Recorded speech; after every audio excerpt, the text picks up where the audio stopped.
ഇസ്രയേലിൽ തിരുവനന്തപുരം കല്ലമ്പലം സ്വദേശി സുരേഷ് സുന്ദരേശൻ മരിച്ചു എന്ന വാർത്ത വരുന്നു. മരണകാരണത്തിൽ പക്ഷേ അവ്യക്തതയുണ്ട്.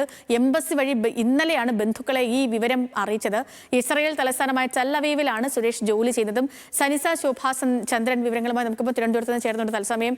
സനിസ, ഇപ്പം വീട്ടുകാരെ അറിയിച്ചിരിക്കുന്ന കാര്യങ്ങൾ എന്താണ്?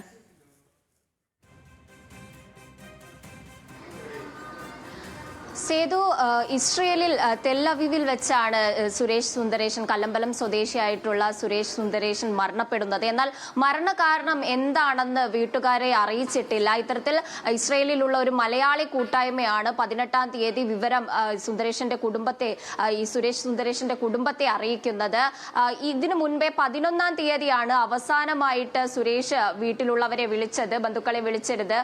ഭാര്യയുടെ മാതാവിനെയാണ് വിളിച്ചിരുന്നത്. അവരോട് പറഞ്ഞത് അവിടെ ബോംബിങ്ങിന്റെ അതുപോലെ മിസൈൽ ആക്രമണത്തിന്റെയും ശബ്ദം കേൾക്കുന്നുണ്ട്, വലിയ ദുരിതത്തിലാണ്, ഭക്ഷണം കഴിക്കാനുള്ള സാഹചര്യമില്ല എന്നടക്കം അറിയിച്ചിരുന്നു. 4 മാസം മുൻപാണ്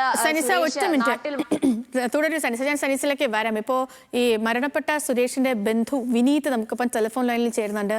വിനീത്, കേൾക്കാമോ? വിനീത്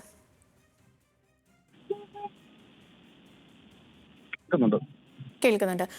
ഏറ്റവും സങ്കടകരമായ അവസ്ഥയിലാണെന്ന് അറിയാം, എങ്കിലും ചോദിക്കുകയാണ്. ഇപ്പം ഈ ടെൽ-അവീവിൽ ഈ വർക്ക് ചെയ്യുമായിരുന്നു സുരേഷ്, ഇപ്പം മരണപ്പെട്ടു എന്നുള്ളൊരു വാർത്ത കുടുംബം അറിഞ്ഞിരിക്കുന്നു.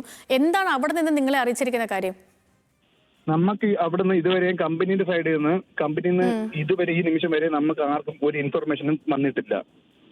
നമ്മളെ കോണ്ടാക്ട് ചെയ്തത് അവിടുത്തെ ഒരു മലയാളി സംഘടനയായിട്ടുള്ള ഒരു സംഘടന ഗ്രൂപ്പാണ്. അവരെ ഗ്രൂപ്പിൽ എങ്ങനെയോ സ്പ്രെഡായി വന്ന ന്യൂസ് അവര് കൺഫേം ആക്കാൻ വേണ്ടി നമ്മളെ അടുത്ത് വിളിച്ച് ചോദിച്ച് കൺഫേം ആക്കിയതാ ഇത്.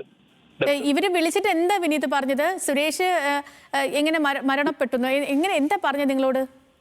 സുരേഷ് മരണപ്പെട്ടു, മോർച്ചറിയിൽ ബോഡി ഇരിക്കുക എന്ന് മാത്രമേ പറഞ്ഞിട്ടുള്ളൂ. ടെൽ-അവീവിലും ഹോസ്പിറ്റലിൽ മോർച്ചറിയിൽ ബോഡി ഇരിപ്പുണ്ടെന്ന് മാത്രമേ അവർ പറഞ്ഞിട്ടുള്ളൂ. അപ്പൊ തിരികെ ആ നമ്പറിലേക്ക് ഒന്ന് വിളിക്കാൻ ശ്രമിച്ചിരുന്നോ? വിളിക്കാൻ ശ്രമിച്ചിരുന്നു, പക്ഷെ വിളിച്ചിട്ട് കിട്ടുന്നുമില്ല. ഓക്കെ. ഈ നോർക്ക റൂട്ട്സുമായിട്ടോ ആരോടെങ്കിലും ബന്ധപ്പെട്ടോ വിനീത്? നോർക്കയിൽ നമ്മൾ MLA വഴിയും പിന്നെ MP വഴിയും നമ്മൾ വിളിച്ച് പറഞ്ഞിട്ടുണ്ട്. അപ്പൊ അവരത് എംബസിൽ അറിയിച്ചിട്ട് വേണ്ട നടപടി എടുക്കാമെന്നും പറഞ്ഞിട്ടുണ്ട്. ഓക്കെ.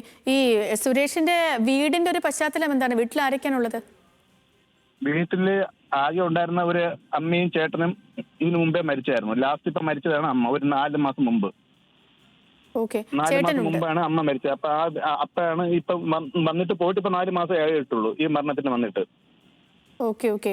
അപ്പൊ സുരേഷിന് സ്വന്തം എന്ന് പറയാൻ ഒരു ചേട്ടൻ മാത്രമേ ഉള്ളൂ അല്ലേ? ഇപ്പോ ചേട്ടനും മരിച്ചു. ഇനി ആ കുടുംബത്തിൽ ആരുമില്ല, ബാക്കി ആകെ ലാസ്റ്റ് ആയിരുന്നു സുരേഷ്. ഓക്കെ, ശരി. വിനീത്, ഈ സുരേഷിന്റെ ആരാണ് ബന്ധത്തിൽ? എന്റെ അപ്പച്ചിയുടെ മകനാണ്. അച്ഛന്റെ സഹോദരിയുടെ മകനാണ് വിനീത് അല്ലേ? അതെ. ഓക്കെ. വിനീത്, അപ്പം ഈ നമ്മുടെ മറ്റാരെങ്കിലും ഒക്കെ നിങ്ങളൊന്ന് ബന്ധപ്പെട്ടുണ്ടായിരുന്നു? ഈ MLA ഒക്കെ അവര് ഇപ്പം തിരഞ്ഞെടുപ്പ് കാലമാണ്, എല്ലാവരും തിരക്കിലൊക്കെ ആയിരിക്കും, പക്ഷേ എങ്കിലും ഇതിനൊന്ന് ഫോളോ അപ്പ് ചെയ്യാൻ വേണ്ടിയിട്ട് ആരെങ്കിലും ശ്രമിക്കുന്നുണ്ടോ? അല്ല, MLA വന്നിട്ടുണ്ടായിരുന്നു വീട്ടില്. MLA വന്നിട്ടുണ്ടായിരുന്നു. അടൂർ പ്രകാശ് സാറിനെ നമ്മൾ നേരിട്ട് വിളിച്ച് പറഞ്ഞിട്ട് സാർ അവിടെ നിന്ന് ഒരു ലെറ്റർ അയച്ചിട്ടുണ്ട്. അവിടെ നിന്ന് ആ ലെറ്റർ അവര് എംബസിയിലോട്ട് ഫോർവേഡും ചെയ്തിട്ടുണ്ട്. ശരി. വളരെയധികം നന്ദി വിനീത്.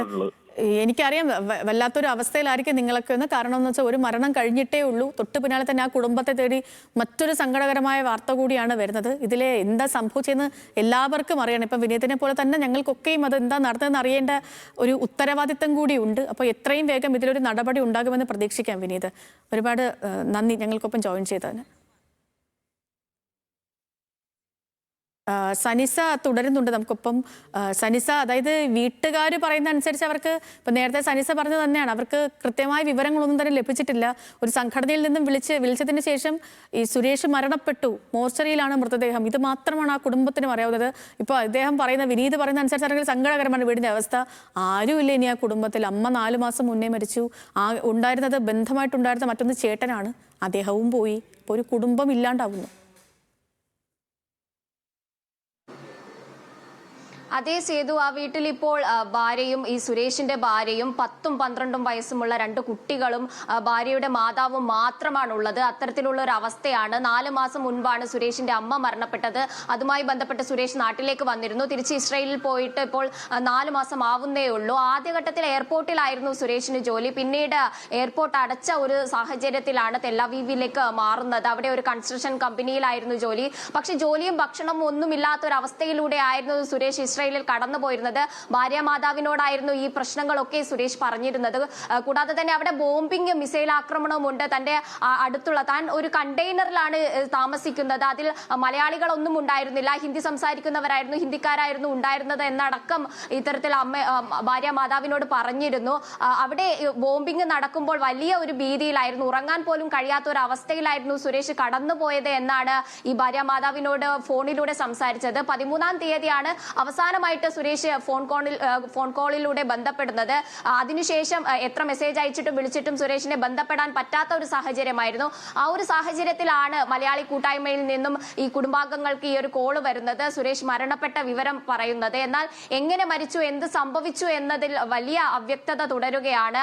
ഇത് ഇപ്പോൾ ഈ സുരേഷിന്റെ മൃതദേഹം നാട്ടിലെത്തിക്കാൻ ഇവർക്ക് യാതൊരുവിധ ആവതുമില്ലാത്ത അന്നത്തിനു വേണ്ടി കഷ്ടപ്പെടുന്ന ഒരു കുടുംബമാണ്. അവർ MLA ഈ കാര്യത്തിൽ ഇടപെട്ടിട്ടുണ്ട്. കൂടാതെ തന്നെ അടൂർ പ്രകാശ് MP വിദേശകാര്യ മന്ത്രിക്ക് കത്തയച്ചിട്ടുണ്ട്. ഈ മൃതദേഹം എത്തിക്കുന്ന നടപടികൾ പെട്ടെന്നാക്കാനും മറ്റും ആവശ്യപ്പെട്ട്.